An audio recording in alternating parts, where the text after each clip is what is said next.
Okay, Assalamualaikum warahmatullahi taala wabarakatuh dan selamat pagi. Untuk kelas ekonomi kita pada pagi ini, cikgu ingin membincangkan berkaitan dengan tajuk pendapatan individu iaitu 3.2. Okay, dalam bab ini ataupun dalam subtopik 3.2 ini, kita ada 5 perkara yang perlu kita bincangkan iaitu 3.21 jenis-jenis pekerjaan mengikut sektor. Yang kedua 3.22 kepentingan setiap sektor dari segi pekerjaan mengikut trend di Malaysia. Okey, 3.2.3 faktor-faktor yang mempengaruhi pemilihan pekerjaan. 3.2.4 adalah jenis-jenis pendapatan individu, dan yang terakhir untuk 3.2.5 adalah kaitan antara pelbagai kerjaya dengan matlamat pendapatan peribadi. Okey, untuk hari ini cikgu nak sentuh satu saja iaitu berkaitan dengan 3.2.1 iaitu jenis-jenis pekerjaan mengikut sektor.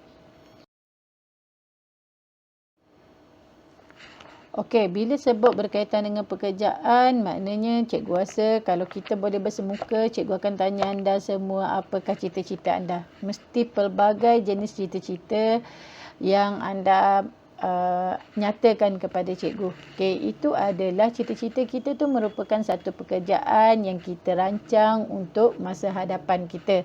Okey, jadi daripada banyak-banyak pekerjaan yang mungkin anda fikir sekarang ini, okey, kita ada 3. Okey, kita boleh kelaskan kepada 3 pekerjaan mengikut sektor.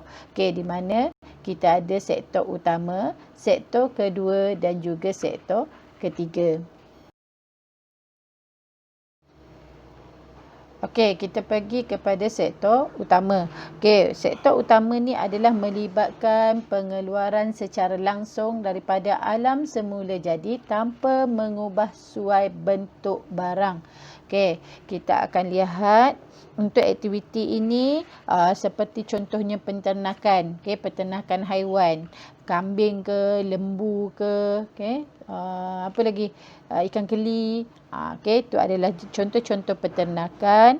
Okey, perikanan, okey, perikanan tadi ikan keli boleh masuk, ikan sangkar, okey. Pelombongan contohnya biji timah, bauksit, apa lagi, lombong emas, okey, dan kuari, pertanian dan juga perhutanan. Okey, untuk pertanian maknanya kita boleh tengok dekat Malaysia ni macam-macam jenis pertanian yang diusahakan oleh petani. Okey, dan juga perhutanan. Perhutanan ni kita boleh tengok dari segi pembalakan lah.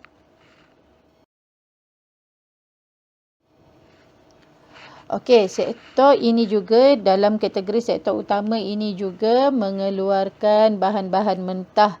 Okey, seperti kayu balak. Okey, kayu balak tu bahan mentah yang kita dapat daripada perhutanan. Okey, kelapa sawit. Okey, kita akan nampak susu getah. Okey, kelapa sawit, contoh susu getah tu adalah dari segi pertanian. Okey, bauksit yang cikgu cakap tadi, biji timah. Okey, itu dari segi pelombongan. Okey, selain itu, sektor utama ini juga menghasilkan barang makanan seperti sayur-sayuran, buah-buahan, okey, hasil ternakan. Anda boleh tengok contoh yang cikgu bagi tu kan, sayur-sayuran ada macam-macam, buah-buahan ada macam-macam. Okey, penternakan yang cikgu bagi contoh tu adalah penternakan ikan keli. Okey, contoh pekerjaan untuk sektor utama ni ada 3, iaitu pertama adalah petani. Okey, sebagaimana gambar tu kita boleh tengok pesawah padi kan. Tu adalah contoh petani. Okey, yang kedua nelayan, maknanya pergi tangkap ikan, dapat sumber, itu adalah sektor utama daripada alam semula jadi. keterusjuaikan. Okey, yang ketiga adalah dari segi pembalakan. Kat situ cikgu tak letak gambar lah. Okey, cikgu harap semua maklum berkaitan dengan 3 contoh pekerjaan untuk sektor utama. Okey, kita pergi kepada sektor yang kedua, iaitu sektor yang melibatkan aktiviti pemprosesan bahan mentah kepada barang separuh siap ataupun barang siap. Okey, di mana bahan mentah tu kita dapat dari mana? Daripada sektor utama tadi. Okey, daripada sektor utama tadi dibawa kepada sektor kedua. Okey, sektor kedua sekarang ni proses ni adalah memproses sama ada separuh siap ataupun siap. Okey, sebagaimana contoh yang cikgu bagi dalam gambar tu. Okey, anda boleh tengok asalnya adalah kayu balak. Kayu balak tu adalah bahan mentah yang kita dapat daripada sektor utama. Okey. Daripada sektor utama tu bahan mentah kita akan proses. Kalau ikut kepada gambar tu dia dah jadi barang siap. Okey, barang siap dia dah jadi perabot, jadi kerusi meja. Okey, barang separuh siap apa? Boleh? Okey, barang separuh siap contohnya adalah papan. Okey, daripada balak, okey, dia proses jadi papan, potong-potong nipis tu jadi papan. Okey, daripada papan kita buat barang siap, contohnya adalah perabot sebagaimana yang contoh dalam gambar. Okey, untuk aktiviti pada sektor 2 ini adalah terdiri daripada aktiviti perkilangan dan juga aktiviti pembinaan. Okey, antara aktiviti-aktiviti perkilangan utama di Malaysia ni adalah contohnya seperti elektrik, elektronik, perabot, tekstil dan juga pakaian. Okey, anda boleh lihat banyak kilang-kilang yang mengeluarkan barang-barang elektrik, barang elektronik, perabot-perabot, tekstil dan juga pakaian. Antara contoh aktiviti pembinaan, seperti contohnya bina rumah tempat kediaman. Kalau di bandar-bandar besar ni anda akan lihat bangunan tumbuh bagaikan cendawan selepas hujan. Ada tanah je kita akan buat bangunan. Kita akan buat rumah.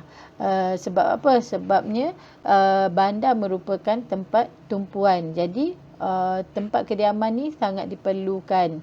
So, bila ada tanah je, projek-projek pembinaan rumah akan naik.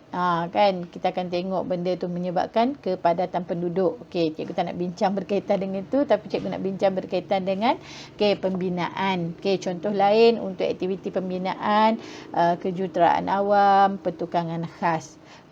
Contoh-contoh pekerjaan untuk sektor kedua ni adalah operator pengeluaran, pelukis pelan, pengurus kilang, jurutera, pengurus projek, buruh binaan pun termasuk, ataupun kita pergi lain sikit iaitu juruteknologi makanan.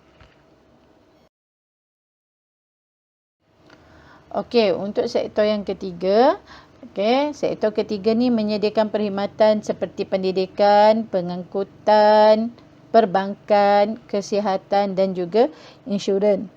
Sektor ini bertindak sebagai pelengkap kepada sektor utama dan juga sektor kedua.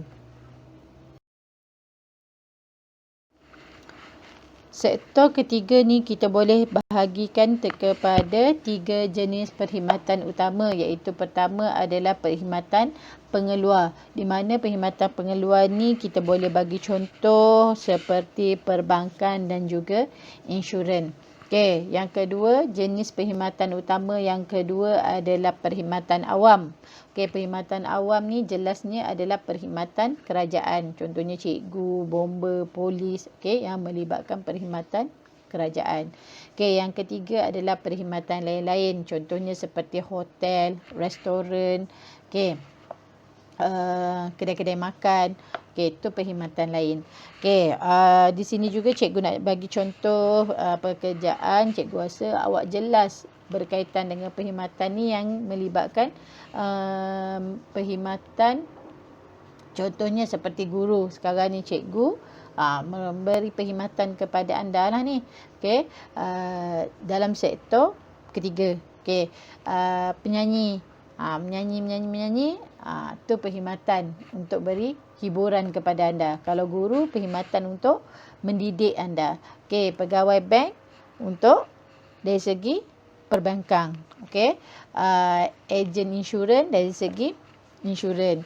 Okey, doktor, jururawat, apa lagi? Potong rambut. Tu semua adalah contoh-contoh pekerjaan dari segi perkhidmatan. Okey, cikgu rasa sampai sini dulu untuk 3.2.1 iaitu jenis-jenis pekerjaan mengikut sektor. Okey, nanti cikgu akan sambung lagi untuk kelas 3.2.2 iaitu kepentingan setiap sektor dari segi pekerjaan mengikut trend di Malaysia. Okey, jadi untuk mengetahui kefahaman anda berkaitan dengan 3.2.1 iaitu jenis-jenis pekerjaan mengikut sektor, sila jawab soalan di bawah.